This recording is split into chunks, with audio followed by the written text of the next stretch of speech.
Clothes is part of our daily necessities, and it is based on the choices of clothes can be the means of expressing oneself. Fashion.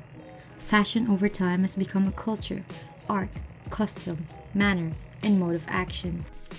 In the Philippines, the contemporary Filipino fashion is diverse, with no distinct style, and is influenced by foreign fashion styles and icons. Filipino fashion designers mix Filipino culture with modern trades, entitling Filipino fashion designers as great innovators of Asia.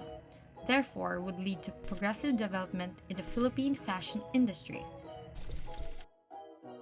In a business perspective, fashion covers industries such as the footwear industry, accessories industry, and the garment or apparel industry. The garment or apparel industry lies above the footwear and accessories industry in the Philippines. During the 1990s, the garment industry flourished and showed great economic growth where it was then called a sunrise industry. It provided job opportunities, income, and recognition of good work. The Filipinos showed exponential talent with both business and an eye for design. Unfortunately, after a few years, the sunrise industry stopped flourishing. Through the years, trading had always provided mankind new ideas, valuable artifacts, traveling routes, and the most significant meeting place, the market. As mankind saw how the effects of trading to the economy, trading organizations were then developed. Thus was the development of the Multi-Fiber Agreement, also known as MFA. It was established on the year of 1974. The MFA was an international trade agreement mainly on textiles and clothing. During the years under the MFA, the Philippines' export of garments and textiles increased. The shipping of garments and textiles to the United States slowly increased. The year 1984, until it peaked on 1996. During this time, the garment as well as the textile industry has been identified as the sunrise industry of the Philippines. But we all know that all good things must come to an end. The MFA expired in the year 2005. The Philippines' employment figures dropped significantly. Around these times, there are shutdowns of various garment and textile manufacturing companies, which makes employees under the sector jobless. The value of exports decreased significantly in 2010 to 2015, hitting as low as $1.043 billion in 2010 from an annual average of $2.4 billion between 1995 and 1996. Over the past 3 years, the exports average at $1.5 billion. The Philippines' backlogs in the garment industry sparked the government's aim of recapturing the once sunrise industry. Under the Philippine Development Plan 2011 to 2016, the government became mandated to formulate a comprehensive industrial strategy that can provide opportunities, coordinate, promote growth forward and backward linkages in priority areas and high potential growth sectors, prepare the garment and textile industry to attract investments and generate jobs. Thus is the development of the fashion district. The fashion district will help in the economy of the Philippines, for it will provide opportunity for jobs, investors, and the like. The proposed fashion district will contribute in the country's export and import of garments. Through this, the fashion district will help the government's goal of re-establishing the sunrise industry and become the fashion capital of the ASEAN organization. Enable for the study to succeed, the study must answer all research questions.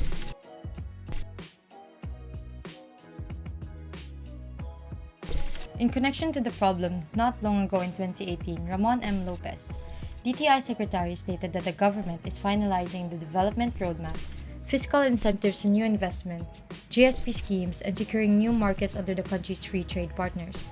The Strategic Industry Development Program that was launched in 2012 was expected to be finalized before the end of 2018. The government is currently maximizing the benefits of the European Free Trade Agreement and enjoys the grants of preferential tariffs on garments and textile. Lopez also said that the government continues to support garments and textile investment. With the help of the ASEAN Economic Community, the European Free Trade Agreement, and the Strategic Industry Development Program, the Philippines is slowly bringing back the once sunrise industry. The leading cities of fashion in the Philippines is in Metro Manila and in Metro Cebu. Both cities are considered as highly urbanized cities and had a long history of fashion and trade, especially in Cebu City, where its strategic location became a base for trade. Usually, in local cities, the economic base of the city is either based on agriculture, mining, or in manufacturing. But neither of these is the economic base of Metro Cebu.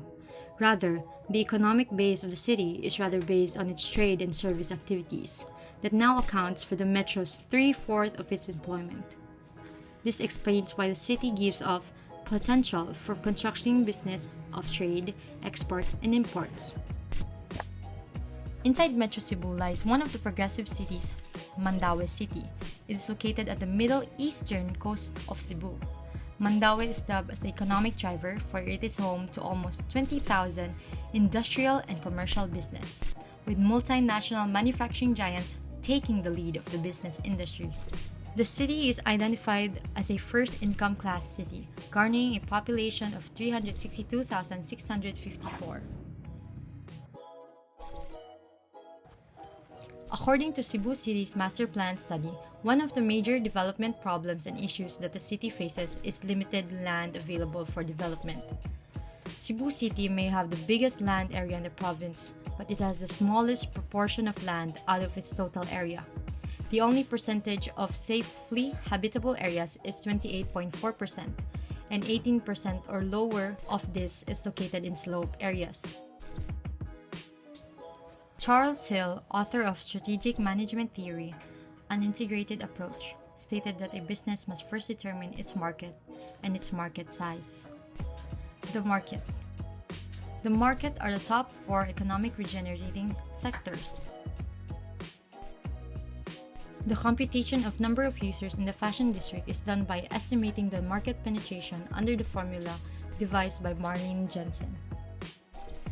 The study first gathered data of each sector from both Cebu City and Mandaue City, incorporated the formula, and thus led the study into determining the total number of users.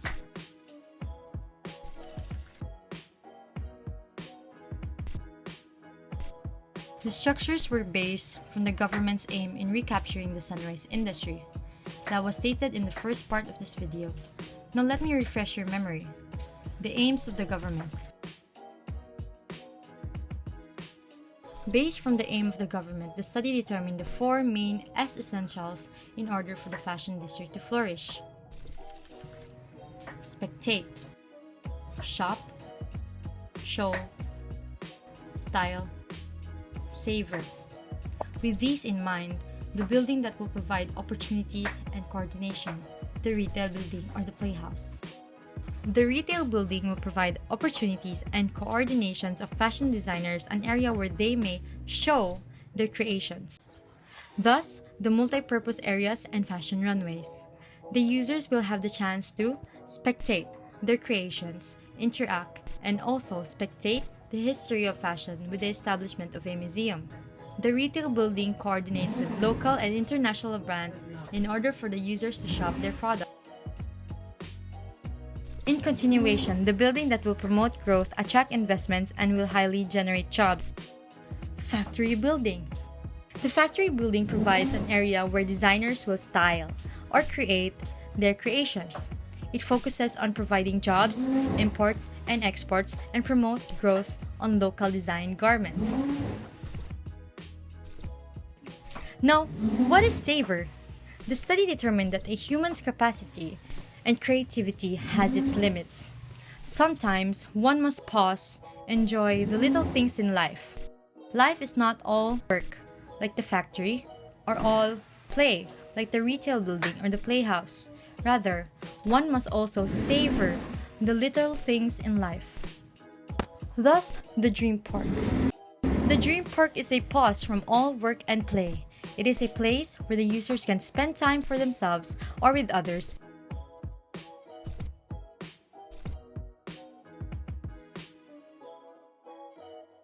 Before I answer this last research question, let me tell you one of my favorite quotes from Juan Gandhi Artigas, a Barcelona-based Catalan sculptor who has experienced working side by side by renowned artists like Picasso, Miro, Giacometti, and Chagall. He said, "Profession isn't the most important thing. One's identity, spirit, and creations are what matters. Profession must be known and respected, but it also must be forgotten, because it restricts freedom, and this freedom leads to art.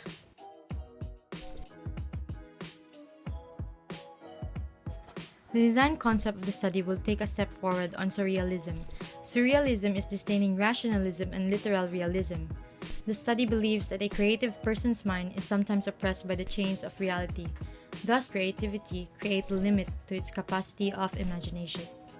The concept of surreal is constructing a structure that is dreamlike, fantasy, and unreal.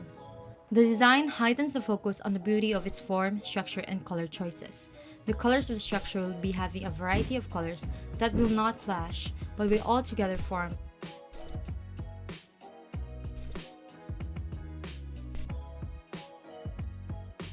Flexibility in relation to flexible architecture is achieved by making open spaces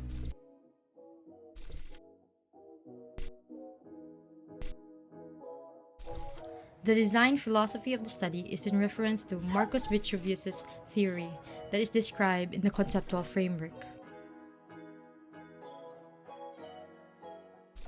Overall, the design of the fashion district took off those restraints by combining surrealism and flexibility. Furthermore, altogether, they make spaces that form, function, and beautify the entirety of the building.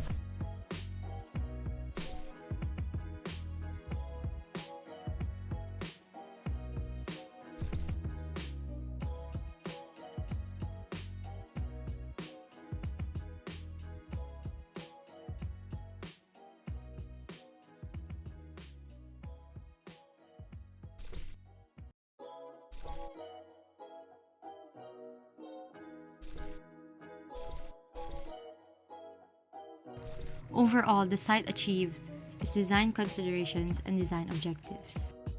Connectivity is achieved by achieving balance between work, play, and pause of the playhouse, the factory, and the dream park. While safety and security is achieved by zoning public and private infrastructures. The site is also properly oriented.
In this diagram, the main facade of the building is broken down into 4 parts.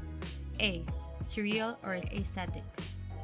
Surreal is achieved by combination of various colors that altogether form an aesthetic.